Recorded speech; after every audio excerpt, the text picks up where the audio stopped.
तो चलिए अब रुक करते हैं हरियाणा की खबरों का। मुख्यमंत्री नायब सिंह सैनी के नेतृत्व में हरियाणा सरकार ने सुशासन, पारदर्शिता और नागरिक सुविधाओं को बेहतर बनाने के लिए डिजिटल तकनीक का व्यापक उपयोग किया। राज्य में ई गवर्नेंस, डिजिटल सेवाओं, कृत्रिम बुद्धिमत्ता और ऑनलाइन नागरिक सुविधाओं के माध्यम से प्रशासन को अधिक सरल, प्रभावी और जवाबदेह बनाया गया है और इन प्रयासों ने हरियाणा को डिजिटल परिवर्तन के क्षेत्र में देश के अग्रणी राज्यों में शामिल कर दिया है।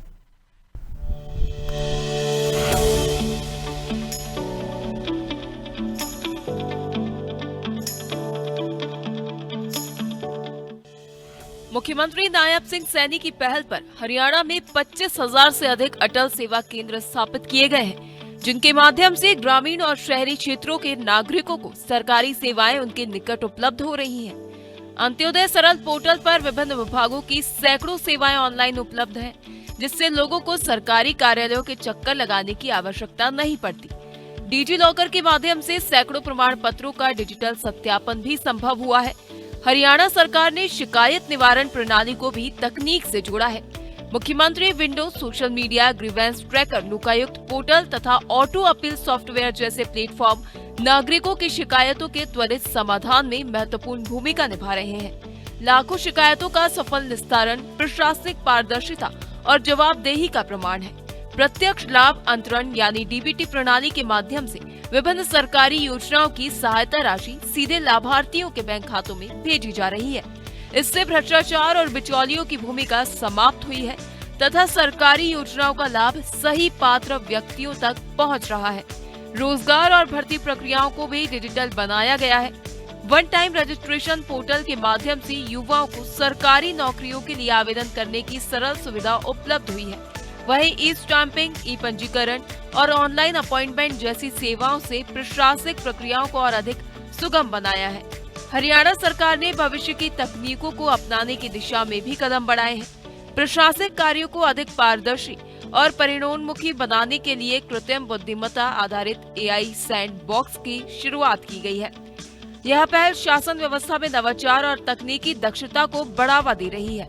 कुल मिलाकर डिजिटल सेवाओं, तकनीकी नवाचारों और ई गवर्नेंस के प्रभावी उपयोग के माध्यम से हरियाणा सरकार ने विकास की नई राह तैयार की है। यह मॉडल न केवल प्रशासन को आधुनिक बना रहा है, बल्कि नागरिकों के जीवन को भी अधिक सुविधाजनक, पारदर्शी और सशक्त बना रहा है। सन 2014 के बाद आईटी विभाग बहुत अच्छे से काम कर रहा है। आईटी विभाग ने जो तरक्की की है उसकी हम सराहना करते हैं। आज गुड़गांव में या पूरे देश में कोई भी काम होता है, आईटी विभाग अपनी सराहनीय भूमिका निभाता है। आज हरियाणा में हमारे जो मुख्यमंत्री नायब सिंह सैनी, उन्होंने आईटी विभाग को इतना बढ़ावा दिया है कि जो भी कार्य हमारे हो रहे हैं, आईटी विभाग बहुत तरीके से कर रहा है।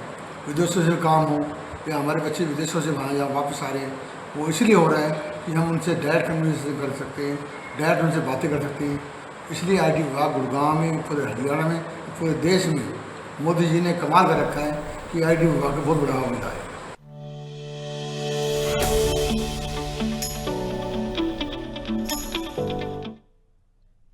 हरियाणा के मुख्यमंत्री नायब सिंह सैनी ने चंडीगढ़ में अर्जुन एसपीवी के निदेशक मंडल की द्वितीय बैठक की अध्यक्षता भी की और इस बैठक में Haryana clean air project for sustainable development के अंतर्गत वर्ष 2026-27 की वार्षिक कार्य योजना की समीक्षा करते हुए अधिकारियों को स्वच्छ वायु, हरित परिवहन और सतत विकास को बढ़ावा देने के लिए आधुनिक तकनीकों के प्रभावी उपयोग के निर्देश भी दिए और इसी के साथ स्क्रैप वाहनों के ऑनलाइन पंजीकरण एवं वैज्ञानिक निस्तारण के लिए एक समर्पित पोर्टल विकसित करने, राज्य भर में इलेक्ट्रॉनिक वाहन चार्जिंग स्टेशनों की स्थापना में तेजी लाने तथा इलेक्ट्रिक बस सेवाएं, वायु गुणवत्ता प्रबंधन, पराली प्रबंधन और एआई आधारित निगरानी प्रणाली से जुड़े कार्यों को निर्धारित समय सीमा में पूरा करने के निर्देश भी दिए।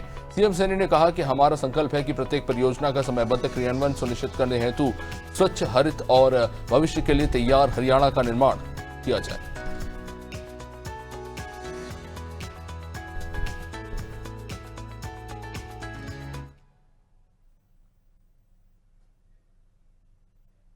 हरियाणा के मुख्यमंत्री नायब सिंह सैनी ने प्रदेश के विभिन्न बोर्डों एवं निगमों के नवनियुक्त चेयरमैन एवं वाइस चेयरमैन से संत कबीर कुटीर पर शिष्टाचार भेंट कर उन्हें हार्दिक शुभकामनाएं भेंट की।